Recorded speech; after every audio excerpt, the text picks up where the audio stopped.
Hello അസ്സലാമു അലൈക്കും.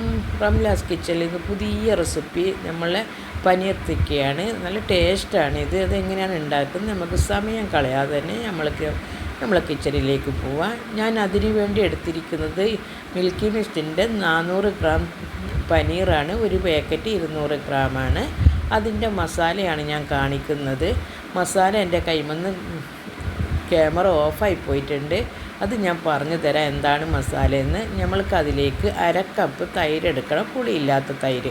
അതിലേക്ക് ഞാൻ 2 ടേബിൾ സ്പൂൺ നമ്മൾ കാശ്മീരി ചില്ലി പൗഡറും 1/2 ടീസ്പൂണ് മഞ്ഞൾപ്പൊടി, 1 ടീസ്പൂണ് നമ്മൾ ചെറിയ ജീരകം വറുത്ത് പൊടിച്ചത്, 1 ടീസ്പൂണ് ചാറ്റ് മസാല, അതേപോലെ തന്നെ 2 ടേബിൾ സ്പൂൺ ഓയിലും ചേർത്തിട്ടുണ്ട്.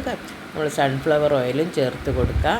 അതിലേക്ക് 1 ടീസ്പൂൺ ഇഞ്ചി വെളുത്തുള്ളി പേസ്റ്റും, അതിലേക്ക് തന്നെ ഞാൻ നമ്മളെ കസ്തൂരി മേത്തി നല്ലതുപോലെ കൈകൊണ്ട് പ്രസ് ചെയ്തിട്ട് അതും ഇട്ട് കൊടുത്തിട്ടുണ്ട്. എല്ലാം കൂടി നമ്മൾക്ക് മിക്സ് ആക്കിയിട്ടെടുക്കാം. നമ്മളെ മസാലയൊക്കെ നല്ലതുപോലെ ഇതേപോലെ കൈകൊണ്ട് മിക്സാക്കി എടുത്തതിന് ശേഷം അതിലേക്ക് ഞാൻ 2 ഉള്ളിയാണ് എടുത്തിരിക്കുന്നത്. 2 ഉള്ളി, അതേപോലെ 2 തക്കാളി ഉള്ളിലത്തെ നമ്മളെ കുരുവ് ഇതൊക്കെ കളഞ്ഞിട്ട് വേണം എടുക്കാൻ. അതേപോലെ ഒരു പച്ച ക്യാപ്സിക്കം, ചുവപ്പ് ക്യാപ്സിക്കം, ഇത്രയും എടുത്തതിന് ശേഷം അത് മസാലയിലേക്ക് നമ്മൾക്ക് ഇട്ട് കൊടുക്കാം. അതിലേക്ക് നമ്മൾ കഷ്ണങ്ങളാക്കി വെച്ച നമ്മളെ പനീറും അതിലേക്ക് തന്നെ ചേർത്ത് കൊടുക്കാം. എല്ലാം കൂടി നല്ലതുപോലെ കൈകൊണ്ട് തന്നെ നല്ലതുപോലെ മിക്സാക്കിയിട്ട് നമുക്ക് എടുക്കാം. നമ്മളെ പനീറൊക്കെ നല്ലതുപോലെ മസാലയിൽ പൊതിയുന്ന രൂപത്തിൽ മിക്സാക്കിയിട്ട് എടുക്കണം. എടുത്തതിന് ശേഷം ഇതൊന്ന് ഒരു അരമണിക്കൂർ നമ്മൾക്കിതൊന്ന് റെസ്റ്റ് ചെയ്യാൻ വേണ്ടി വെക്കാം. അരമണിക്കൂർ വേണം. നല്ലതുപോലെ തന്നെ അതിൽ ഞാൻ ചുവപ്പ് നമ്മളെ കളറ് കുറച്ച് ഒരു പിഞ്ചിട്ട് കൊടുത്തിട്ടുണ്ട്. ഓപ്ഷനാണ്, നിങ്ങൾക്ക് വേണമെങ്കിൽ ചേർത്ത് കൊടുത്താൽ മതി. നല്ലതുപോലെ അടച്ച് നമുക്കതൊന്ന് മാറ്റി വെക്കാം. ഒരു അരമണിക്കൂർ കഴിഞ്ഞപ്പോൾ ഞാൻ അതിലേക്ക് 2 ടീസ്പൂണ് നമ്മളെ കടലപ്പൊടിയാണ്. കടലപ്പൊടി നല്ലതുപോലെ റോസ്റ്റാക്കി എടുത്തതിന് ശേഷം നമ്മൾക്കതിലേക്ക് ചേർത്ത് കൊടുക്കാം. കടലപ്പൊടി നല്ലതുപോലെ പനീറും കടലപ്പൊടി മസാലയൊക്കെ മൊത്തത്തിൽ നല്ലതുപോലെ നമുക്ക് അത് മിക്സാക്കി എടുക്കാം.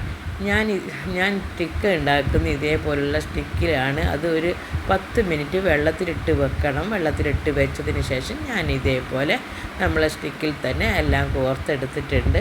ഇനി ഒരു ഫ്രൈ പാൻ അടുപ്പത്ത് വെക്കുക. അത് ചൂടായി വരുമ്പോൾ അതിലേക്ക് കുറച്ച് എണ്ണ തേച്ച് കൊടുത്തതിന് ശേഷം നമ്മൾ തിക്ക ഓരോന്നായിട്ട് അതിലേക്ക് വെച്ച് കൊടുക്കാം. അതിലേക്ക് വെച്ച് കൊടുത്തതിന് ശേഷം നമ്മൾക്ക് ഓരോന്നായിട്ട് ഇങ്ങനെ അത് 2 വശവും നല്ലതുപോലെ നമുക്ക് ഒരു ഹാഫ് വേവിൽ മുരിച്ചെടുക്കാം. ഇത് ലാസ്റ്റ് നമ്മൾക്ക് തീക്കനൽ നമ്മൾ ഗ്യാസ് കത്തിച്ചിട്ട് അതിലേക്കാണ് ഞാൻ കാണിച്ചു കൊടുത്തിട്ടാണ് ഇത് ഞാൻ സ്മോക്ക് ചെയ്തിട്ട് എടുക്കുന്നത്. ഇതേപോലെ ചെയ്തിട്ടെടുക്കണം. നമ്മളെ ഓരോ സ്റ്റിക്കും കുറച്ച് ഹാഫ് വേവിലെടുത്തതിന് ശേഷം ഇതേപോലെ നമ്മൾ ഗ്യാസിലേക്ക് കാണിച്ചു കൊടുക്കാം. എന്നിട്ടെല്ലാം മൊത്തത്തിൽ നമ്മൾക്കിത് സ്മോക്ക് ചെയ്തിട്ടെടുക്കാം. അടിപൊളി ചിക്കൻ റെഡി ആയിട്ടുണ്ട്. നിങ്ങൾക്ക് എല്ലാവർക്കും ഈ വീഡിയോ ഇഷ്ടപ്പെട്ടിട്ടുണ്ടെങ്കിൽ ലൈക്ക് തരാം, സപ്പോർട്ട് തരാം. അതേപോലെ സബ്സ്ക്രൈബ് ചെയ്യുക. എത്രയും പെട്ടെന്ന് ഞാനൊരു നല്ലൊരു വീഡിയോ ആയിട്ട് വരുന്നത് വരെ അസ്സലാമു അലൈക്കും. Thank you.